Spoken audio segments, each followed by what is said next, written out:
سب سے پہلی بات تو یہ ہے کہ جب پارلیمنٹ سیشن میں ہے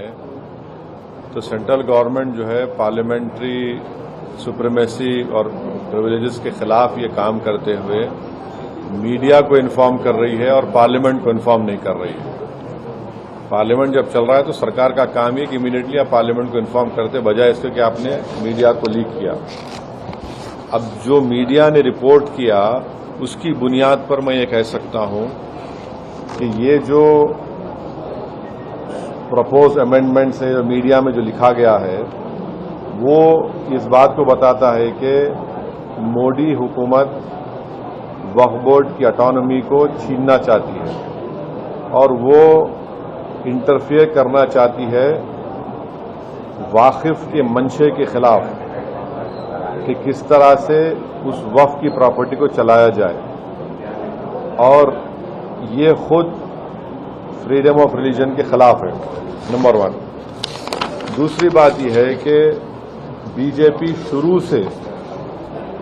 وقف بورڈز اور وقف کی پراپرٹیز کے خلاف رہی ہے، اور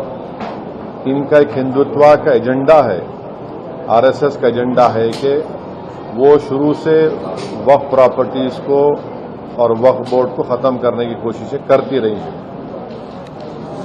تیسری بات یہ ہے کہ اب جو میڈیا کے رپورٹس کے اوپر میں اپنا یہ ریاکشن دے رہا ہوں کہ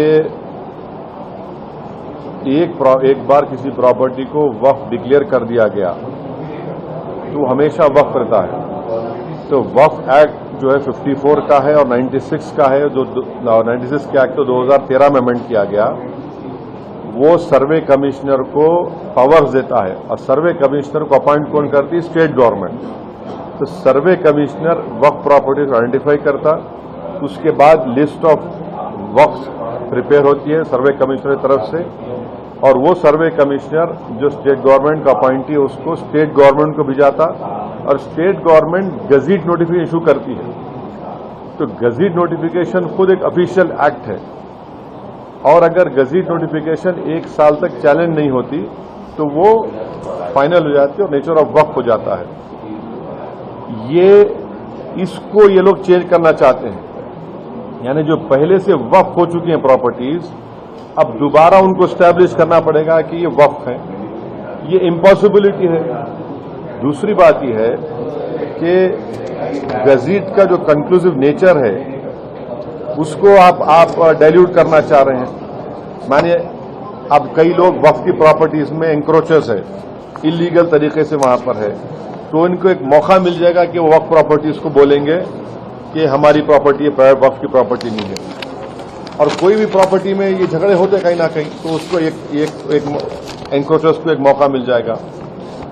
تیسرا نیوز رپورٹ یہ بولتا ہے کہ امینڈمنٹ ان اسٹیبلشمنٹ اور کمپوزیشن آف وقف بورڈ،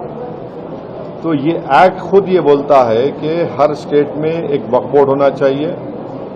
اور بورڈ ریسپانسبل ہوگا اس کے ایڈمنسٹریشن اور مینجمنٹ آف وقف پراپرٹیز کے لیے۔ اب اگر آپ امینڈمنٹ کریں گے اسٹیبلشمنٹ اینڈ کمپوزیشن آف وقف بورڈ میں تو ایک ایڈمنسٹریٹو کیوس ہوگا، لاس آف اٹانومی وقف بورڈ کا ہوگا، اور یہ گورنمنٹ کا جو کنٹرول ہے وقف بورڈ کے اوپر، گورنمنٹ کا کنٹرول بڑھے گا تو وقف کے انڈیپینڈنس پہ بہت بڑا اثر پڑے گا۔ چوتھی بات اس میں یہ ہے کہ وقف ٹریبیونلز ہے۔ اب یہ جو میڈیا رپورٹ یہ بول رہا ہے کہ گورنمنٹ ان ٹرائیبیونلز کو ڈائلیوٹ کرنا چاہتی ہے، اب یہ ٹرائیبیونلز کے پاورز کو اب ڈائلیوٹ کر دیں گے تو پھر یہ کیسز کا کیا ہوگا؟ ان ایفیکٹو انفورسمنٹ ہوگا۔ پانچویں بات جو میڈیا رپورٹس کے اوپر میں بول رہا ہوں آپ کو، اس میں لکھا گیا کہ اگر کوئی ڈسپیوٹڈ پراپرٹی ہے تو ڈسپیوٹڈ پراپرٹی کا یہ لوگ بولیں گے نہیں پراپرٹی ڈسپیوٹڈ ہے، اس کا سروے ہم کرائیں گے۔ اگر کوئی پراپرٹی ڈسپیوٹ ہے تو اس کا فیصلہ جوڈیشری کرتی، یہاں پر مودی حکومت ڈسپیوٹ کریٹ کرے گی، اس کا سروے کرائیں گے۔ اب سروے ایگزیکٹو کرائے گا یا سی ایم کرائے گا یا بی جے پی پاور بی جے پی کرائے گی، اب ظاہر نتیجہ کیا نکلے گا آپ کو معلوم۔ تو یہ بھی ایک طریقہ ہے اس ڈسپیوٹڈ پراپرٹیز کو ڈسپیوٹ بنانا پہلے،